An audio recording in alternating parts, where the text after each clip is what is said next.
Hello, I'm Madison, and I'm telling you a story that's both uncomfortable and strangely defining. I'm 22, studying physical education at one of the most prestigious universities in America. I'm known for my athletic build. I'm fit, with blonde hair that shines like gold under the sun, and I'm proud of my body. My chest is a B cup, fitting perfectly with my toned physique. At home, I wear short shorts and a yellow t-shirt, feeling the freedom of not wearing socks. I detest them. My feet are size 6, US, always adorned with white nail polish, my favorite. My life took a sharp turn the day my family dynamics shattered. My stepdad Richard and my mom were always at odds, but that day the tension was palpable. "Madison, you look like you're ready for a workout," Richard commented as I walked into the kitchen, my short shorts and yellow t-shirt barely covering my frame. "Yeah, I was just about to head to the gym. But what's with all this tension?" I asked, sensing the storm brewing. Before Richard could answer, my mom burst out, "I can't do this anymore, Richard. I'm leaving." The sound of the door slamming echoed through our house, leaving a silence that was almost deafening. My heart sank.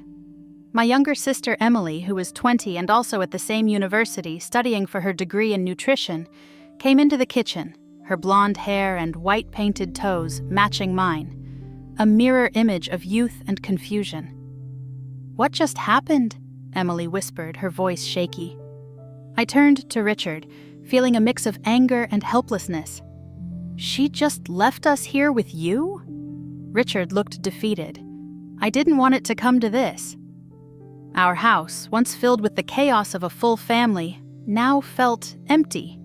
Emily and I, with our similar builds and shared distaste for socks, stood together, allies in this new reality.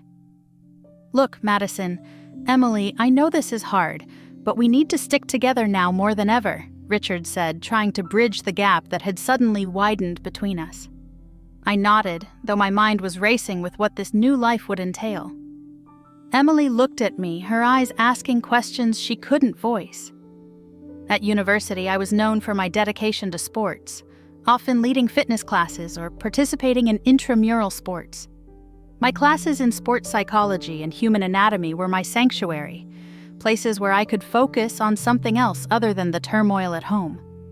But now, with Mom gone, every moment at home felt charged with an unspoken tension between Richard and me. Emily and I would often retreat to our room, discussing our classes, our friends, or anything to avoid the elephant in the room. "How do you think we're going to manage this?" Emily asked one evening, her voice low as we sat on our beds. I sighed. "One day at a time, Em. We've got each other in school. Let's just focus on that." Richard seemed to be trying to mend things, cooking dinner, asking about our days, but there was always this underlying current, a dance of shadows where words weren't spoken but felt. Life at home had taken on a new rhythm after Mom left, one where every interaction with Richard felt like a step in a carefully choreographed dance. But then, things changed even more one stormy evening. I was in the living room going over some notes for my upcoming sports physiology exam when I heard a loud crash from the kitchen. Emily and I rushed in to find Richard on the floor, clutching his side. "What happened?" I asked, panic rising in my voice. "I slipped on some water. Think I've hurt my oblique," Richard groaned, his face contorted in pain. Emily, ever the quick thinker, ran to get some ice while I helped him to sit up. "You need to see a doctor," I insisted. But Richard was adamant. No doctors. Can't you girls help me with a massage? It'll help, I'm sure." We were hesitant, but the pain in his eyes was genuine. Emily came back with the ice, and we decided to give it a try. "Okay, but if this doesn't help, you're going to the hospital," I warned, my voice firm but filled with concern.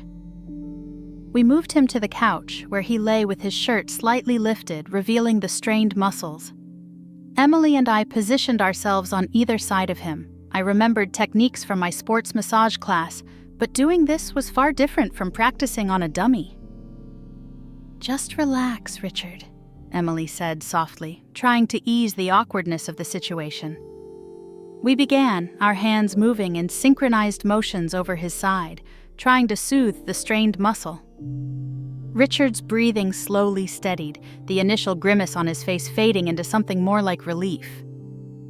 "You've got strong hands, Madison," Richard commented, his voice a mix of pain and gratitude. "Well, I do study physical education," I replied, focusing on keeping the massage professional despite the intimacy of the situation. The room was quiet except for the soft sounds of our movements and the occasional sigh from Richard as we hit the right spots. It was an odd, almost surreal moment, where the boundaries of our new family dynamic were being tested. After what felt like an eternity but was probably only 15 minutes, Richard seemed to relax completely, his body no longer tense. "That's much better, thank you, girls. I think I'll be okay now," he said, sitting up slowly. Emily looked at me, her eyes wide with a mixture of relief and confusion. We both knew this moment had shifted something in our relationship with Richard, even if just slightly. "If you feel any more pain, you're getting checked out," I said firmly, standing up to clean up the ice pack. Richard nodded. "I promise."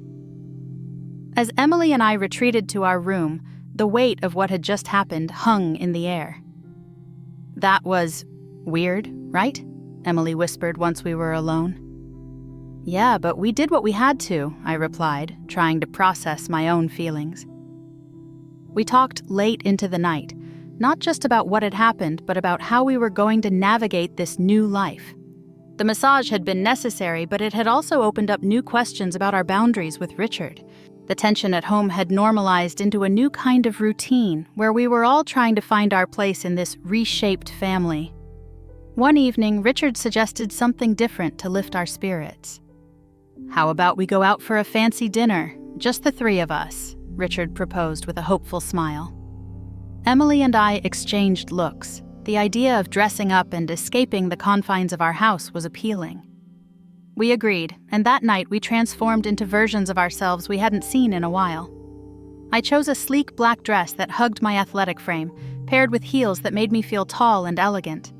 My blonde hair was styled in loose waves, and I even wore makeup, something I rarely did. Emily mirrored my style, her dress a deep blue, her confidence shining through her smile. "You both look stunning," Richard complimented as we got into the car, his gaze appreciative but careful. The restaurant was upscale, the kind where the clink of glasses was as much part of the ambience as the soft jazz playing in the background. We talked about school, our future plans, and for a moment, it felt like we were just a normal family enjoying a night out. However, as we were walking back to the car after dinner, Richard suddenly stopped, wincing in pain. "My groin. I think I've pulled something," he gasped, his face paling under the streetlights. Emily and I immediately panicked, our night of elegance forgotten in the rush of concern. "Can you walk?" I asked, offering my shoulder for support. "With help, maybe," Richard managed to say, leaning on me. The drive home was tense, each bump in the road making Richard wince. Once we got inside, we helped him to the couch, where he could lie down. "Let's get these off," Emily said, helping him with his jacket and then his pants, leaving him in his shirt and boxers to not aggravate the injury further. I remembered something from my classes about muscle strains and hernias. "Richard, do you think this could be a hernia?" I asked, my voice laced with worry. "I don't know, Madison. It hurts like hell," he replied, his voice strained. We decided on another massage, this time focusing on his groin area, carefully avoiding any inappropriate touch. Emily and I worked together, our hands gentle but firm, trying to alleviate his pain. "Does this help at all?" Emily asked, her hands moving cautiously. "A little," Richard admitted, his breathing evening out slightly. We continued, discussing what we should do next. "If it doesn't get better, we're taking you to the ER, I declared, my tone brooking no argument. Richard nodded, his eyes closed, focusing on the relief our massages provided. The situation was odd, intimate in a way that was necessary but uncomfortable. We were his stepdaughters, not his nurses, yet here we were trying to navigate this new blurred line of care. After a while, Richard seemed to relax, the pain subsiding enough for him to breathe normally. "Thank you, girls. I owe you both," he said, his voice weary but grateful. We left him to rest, retreating to our room, where we discussed the night's events. "That was intense," Emily sighed, sitting on her bed, her fancy dress now feeling out of place. Yeah, and we need to make sure he gets checked out, I agreed, feeling the weight of responsibility. The night had started with elegance and ended with an emergency, binding us closer in unexpected ways. After the unsettling night where Richard had hurt himself, the atmosphere in the house had been a mix of tension and care. Days passed, and Richard seemed to realize that our last outing hadn't ended as he'd hoped. He wanted to make amends, to turn the page on that unfortunate evening. I think we need another night out, don't you think? To make up for last time, Richard suggested one afternoon, his tone light, aiming for a fresh start. Emily and I exchanged glances, the idea appealing despite the memory of the last dinner. We agreed, and this time we chose our outfits with the same care but with a new excitement. I selected a silver dress that shimmered with my movements, paired with strappy heels, while Emily wore a vibrant red dress that made her look like she belonged on a magazine cover. "You both look breathtaking," Richard complimented as we headed out, his eyes genuinely warm. The evening was perfect. The restaurant was even more exquisite than before, the food divine, and the conversation flowed freely. We laughed, shared stories, and for a moment, it felt like we were healing, knitting together the fraying edges of our family. "Thank you for tonight, Richard. It was what we needed," I said as we walked back to the car, the night air crisp and refreshing. "I'm just glad we could have a good time," he replied, a genuine smile on his face. Once back home, with the night having ended on such a high note, we decided to give Richard a different kind of thank you. "Let's give you a proper thank you, something to relax after all this," Emily suggested with a mischievous grin. We led Richard to the living room, where he sat down on the couch. I brought out some massage oil I had for after workouts, and we prepared for a more serene, less urgent kind of touch than before. "Lie down, you deserve this," I instructed gently. Richard complied, a look of contentment replacing the usual strain. Emily and I worked in tandem, our hands slick with oil, focusing on his shoulders and back. The room was quiet, save for the soft music I put on to set a calm mood. "You two are quite the team," Richard murmured, his voice muffled by the couch cushion but clearly relaxed. We kneaded his muscles, working out knots and tension, our movements synchronized like dancers. This time, there was no rush, no fear, just the intent to provide comfort and appreciation. "We've learned a lot in our classes," Emily said, her voice soft, almost as if she didn't want to break the peaceful spell we were under.